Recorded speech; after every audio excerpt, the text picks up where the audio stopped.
Donasi itu backgroundnya bisa diceritain? Backgroundnya maksudnya alasannya kan memang lagi kesulitan terus udah gitu bapaknya juga kan nggak tanggung jawab.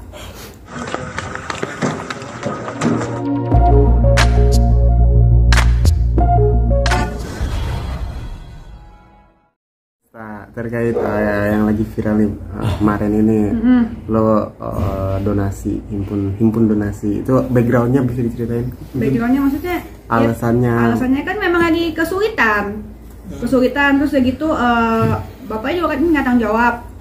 Terus udah gitu kan habis jual mobil menjual apa lagi kan iya, terus udah gitu malah kesulitan. Terus emang kenapa open donasi? Gue juga nggak minta-minta kan, kalau minta terus-terusan, kalau gue kan mintanya sekali itu. Terus udah gitu pada ngamuk-ngamuk kan netizen. Tapi jual mobil maksudnya 2 mobil atau 1 mobil kayak dijual? Satu. Itu alasan karena apa akhirnya? Karena emang lagi butuh banget atau seperti apa sih akhirnya, kenapa? Lagi butuh banget. Terus kan kemarin kan pas yang di Thailand itu kan kemarin berapa bulan tuh? 4 bulan. 4 bulan kan gue nggak kerja, nggak bisa kerja, bukan nggak bisa kerja sih, nggak dikasih kerja sama dia. Gue lagi post endorsan dihapus sama dia gitu, jadi nggak bisa kerja sama sekali.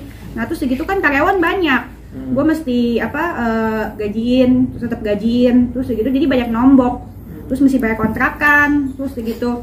Sekarang kan gue kan udah hamil, terus segitu kebutuhan jadi makin banyak kan, makan juga jadi banyak, makan sehari 7 kali, kalau nggak diturutin nggak bisa tidur, sakit kepala tuh. Berarti bisa dengarkan baru bisa kerja di Indonesia ya? Iya, sekarang baru bisa kerja, baru bisa konten, baru bisa jual bunga, terus gitu urusin endorsan lagi yang kemarin tertunda gitu. Terus gitu ya tetap mesti bayarin gaji karyawan kan kemarin walaupun nggak kerja, jadi banyak nombok, jadi duitnya ya habis. Terus gitu sampai sini waktu itu kan mobil kan juga masih nyicil, leasing. Ya kemarin ini kan sempat nggak kuat bayarnya, ya udah jual aja. Nah, itu udah laku mobilnya yang Mercy gitu. Ini rumah kalau misalkan nggak kontrakan gue jual. Kontrakan gimana gue jualnya? Gue sewain kamar aja kali ya satu-satu ya. Ada 3 kamar sih. Gitu. Buat donasi itu sempat sharing ke Mas ya, buat ngumpul dengan keluarga Masnya. Ini pilihan yang tepat nih untuk donasi atau seperti apa Kak? Enggak sih, jadi langsung aja sendiri. Kalau misalkan kemarin kan emak gue kan udah terlalu banyak bantu gue, keluarga gue. Apalagi kan gue hamil kan yang mau tanggung jawab katanya emak bapak gue. Gue pikir kasihan lah, emak bapak gue kan udah terlalu baik, lagian udah tua, masa mesti ngurusin gue tanggung jawab karena gue hamil ini. Jadi daripada emak bapak gue tanggung jawab, gue suruh netizen aja yang ngata-ngatain gue donasi lah. Tapi sejauh ini udah dapat berapa donasinya? Banyak loh, ada yang transfer, gue kasih lihat ya. Udah berapa hari tuh Kak? Baru semalam. Udah banyak ya? Pasti itu respon netizen bisa cepat juga Kak ya? Oh cepet tuh, nih ada yang komen, ada yang sumbang 377 perak buat beli popok ya, tuh Ahmad pun Kawabi gitu. Terus segitu ada yang transfer 1000 Cita Purta, terus segitu ada yang transfer 1 perak. Bisa ya transfer 1 perak ya? Aku belum tahu. Transfer 1 perak. Muhammad Rizky Rama, terus segitu ada yang transfer 100 perak. Semoga nggak apa-apa. Terus semoga lancar persalinannya 1 perak. Tuh ada yang transfer 10.000, wih banyak banget. Dari Novelia, terus ada yang transfer 63 perak. Bisa ya transfer 63 perak? Agak mahalan biaya itunya ya. Safira Sekar Arum 100 perak. Jamaludin terus 9.000. Kok tulisannya ente kadang-kadang ini Jindan apa ya? Terus dari itu ada yang 1 perak. Raka Gustiawan, banyak tuh 1 perak. Hanya bisa sumbang 100-nya dan 2 juta. Siapa nih? Fauzi, Ufan, ya banyak tuh. 401 ya gitu. Tapi melihat seperti itu kan ada 50.000 guys. Bayangin kalau 50.000 terus ada 10.000 orang gitu. Aku mau ucapin terima kasih banyak buat yang nyumbang apa segala macam, makasih banyak. Nominalnya berapapun, Dennis mau ucapin terima kasih sebanyak-banyaknya. Gitu. Dengan niat, berarti dia niatnya beneran membantu. Daripada orang yang nggak nyumbang tapi ngata-ngatain kan banyak. Gue yakin tuh mereka tuh kesel sama gue, marah-marahin gue, ngata-ngatain gue karena mereka nggak bisa nyumbang gitu. Jadi mereka nggak mampu nyumbang, jadi marah sama gue. gitu. Jangan salahin gue atas kemiskinan kalian, masa marah-marahin gue. Kan gue kan mintanya juga nggak sebut nama, lu orang aja tiba-tiba komen 4.000 tuh, marah-marah semua gitu. Nah, harapannya dari donasi ini terkumpul berapa ratus juta rupiah? Kalau bisa 1 miliar ya, biar persalinan lancar. Kemarin gue udah tanya kan, biaya persalinan berapa ya? 90 juta yang sesar. Yang sesar tuh 90 juta. Terus itu kan baru estimasi ya, Vida ya? Baru estimasi. Belum belum nanti ada tambahan apa lagi kalau misalkan bayinya kenapa-napa, kita kan mesti jaga-jaga. Masa bisa kasbon di rumah sakit? Kalau bisa kasbon mah nggak apa-apa. Nah, lo kan terkenal dengan image mewah gitu. Jadi kayaknya ini kontra nih sama kontra sama yang image lo dulu gitu. Sekarang lo malah kayak open donasi, maksudnya minta gitu. Ya kalau misalkan hidup kan emang ya, makanya kan kisah hidup gue harus orang jadi pelajaran. Namanya hidup itu kan kayak roda ya, berputar, kadang susah kadang kaya ya gitu, berjalan aja terus. Komentar dari teman-teman artis atau selebgram gimana melihat keadaan ini upload open donasi di sosmed? Apa komentarnya teman-teman artis? Kagak ada yang bantuin tuh. Dulu teman-teman artis siapa ya? Si Uya juga, waktu Uya kan dulu deket kan tuh sama dia kan. Tiap hari tuh si Uya tuh dulu WA gua kalau misalkan lagi pas nama gue lagi bagus tuh, lagi rame. Nah si Uya tuh tiap hari dulu WA gua. Nah sejak yang gua hamil, gua pulang dari Bangkok, mana ada dia nolongin gua WA aja nggak dibalas tuh, di telepon juga nggak diangkat. Giliran TKW, terus segitu dia nolongin siapa lagi sih, TKW. Terus sama orang yang kena tipu ya di podcastnya ya. Nah, terus segitu nolongin orang yang dia nggak kenal, mau pencitraan itu mah dia. Tahu pencitraan atau pengangguran. Ada nggak yang komentar dalam arti ngapain sih donasi gini? Ada nggak teman-teman? Enggak sih ya. Masih mendingan si Densu kan kemarin kan juga kurang bagus juga kan ya hubungannya sama gua. Tapi gue ya si Densu mah bales. Kalau si Uya kagak sama sekali. Padahal kan Densu sama gua kan dibandingin gua sama Uya, deketan gua sama Uya kan dulu. Nah si Densu masih bales gitu. Padahal kemarin tuh gua mau minta mereka datang ke podcast gua. Terus gitu kemarin tuh gua mau minta tolong sama mereka karena gua lagi susah banget, karena gua lagi stres tuh kan. Yang 3 bulan pertama kan gua nangis terus. 3 bulan pertama nangis terus. Terus gue tuh takut anak gue juga ikut dikata-katain sama netizen. Jadi gue minta tolong mereka podcastin supaya anak gue gak dikata-katain. Si Densu masih balas, walaupun ujung-ujungnya gak jadi ya podcastnya ya. Penting balas daripada si Uya gak balas sama sekali. Parah. Dia lagi pencitraan mau jadi caleg.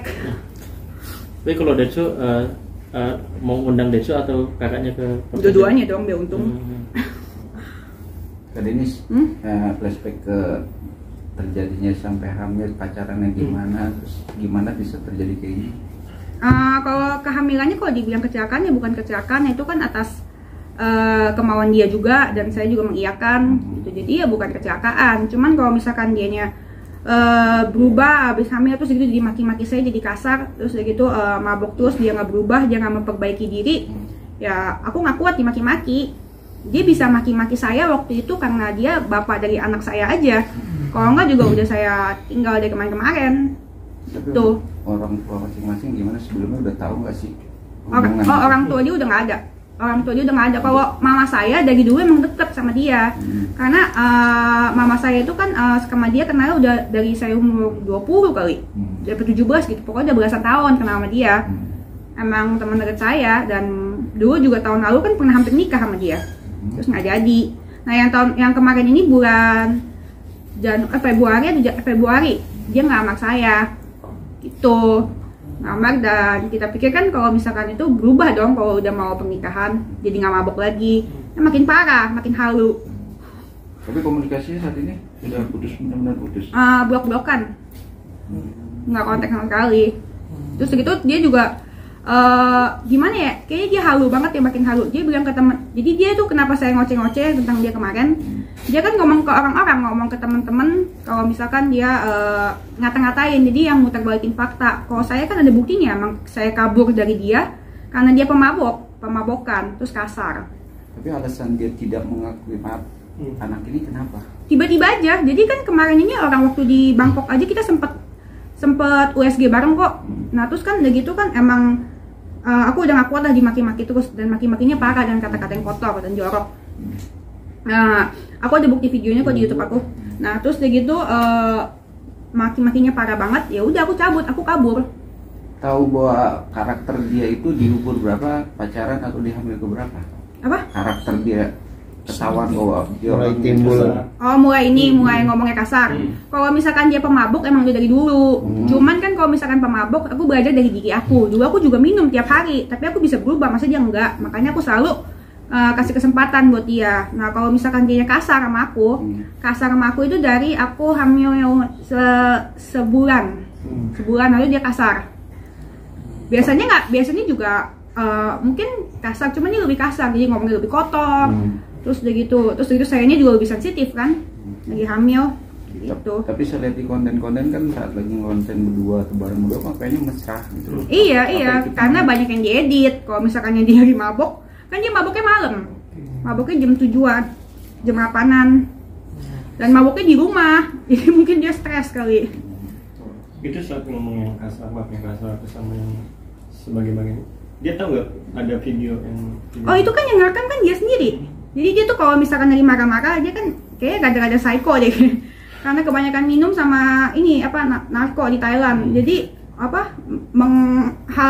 halu bebas, terus segitu dia. Kalau marah-marah tuh suka pegang handphone, terus segitu videoin aku sambil marah-marah. Terus habis itu video dikirim ke aku. Jadi dia sendiri yang rekam itu. Terus dia bilang gue viralin lo, gue sebarin kayak gitu, separah itu. Terus segitu kan dia tuduh gue kan sama salah satunya yang dituduh sama gue itu Dokter Richard. Gue kan kerja sama Dokter Richard. Dia gue BA-nya, BA kliniknya. Gitu. Jadi gue nggak boleh ngepost. Terus gue nggak boleh ngepost endorsan. Katanya lu ngapain lu terima endorsan dari laki orang? Terus masa gue kalau terima endorse gue tanya lu single apa kagak? Kan yang terima juga bukan saya, Frida. Emang udah halu. Jadi terus gitu halu, nggak apa-apa, kasar terus ganggu gitu. Ganggu kerjaan, sedangkan saya kan di sini kan ada karyawan banyak yang mesti digaji gitu. Nah terkait donasi ini juga ada termasuk menyindir dia bahwa gue masih punya dukungan dari orang-orang gitu. Enggak sih, nggak nyindir. Emang ada yang dukung aku? Emang ada yang dukung gue di komen? Kan nggak ada. Kalau nyindir dia udah nggak perlu lah. Sekarang gue juga udah nggak mau ngomongin dia. Percuma ngomongin dia juga, views orang nggak bakal naik karena dia juga bukan public figure, bukan siapa-siapa juga. Gitu, dia cuman bapak dari anak gue aja, udah itu doang. Kalau misalkan ya pengusaha terkenal juga bukan. Cuman dia laki nggak bertanggung jawab sih iya. Yang harusnya malu ya dia lah. Kalau misalkan gue bikin donasi, kenapa mesti gue malu? Kalau misalkan dia nggak tanggung jawab kan gue nggak perlu bikin donasi. Tapi mengharapkan dia tahu gak kalau lo lagi galang donasi? Dia pasti tahu lah dia, gue ngapain aja pasti tahu. Kan teman-temannya kan pasti capture yang WA dia. Gitu. Dan yang gue nggak sukanya ya dia ini aja orangnya manipulatif. Jadi ngomongnya apa ke orang-orang, padahal kan ya jelas kan ngomongnya gue selingkuh lah, ngomong inilah itu ya halu pokoknya. Gimana sih kalau halu? Kalau dulu kan kalian sempat dekat tuh perjalanan juga. Maksudnya orangnya seperti apa dulu sih? Maksudnya sebelumnya sekarang nih, sebelum pas kali ini kenal pertama nih, seperti apa orangnya? Ya dia emang demen mabok, cuman ya emang lucu baik. Cuman dia demen mabok. Nah terus segitu sejak pindah ke Thailand otaknya konslet. Itu benar fix. Otaknya konslet terus segitu jadi lebih kasar, lebih halu gitu aja. Kalau istilahnya kalau misalkan listrik itu bukan konsep, kayak udah kebakar otaknya. Kalau Kak Denis tahunya dari dulu demen mabuk, kenapa sampai sekarang aja ingin melanjutkan hubungan tersebut? Iya kan karena kan saya belajar dari diri saya sendiri. Kalau saya kan dulu juga minum mabok, tapi saya bisa berubah. Jadi saya pikir orang juga bisa berubah dong, tapi ternyata enggak. Kita nggak bisa ngubah orang. Gitu. Sekarang kondisi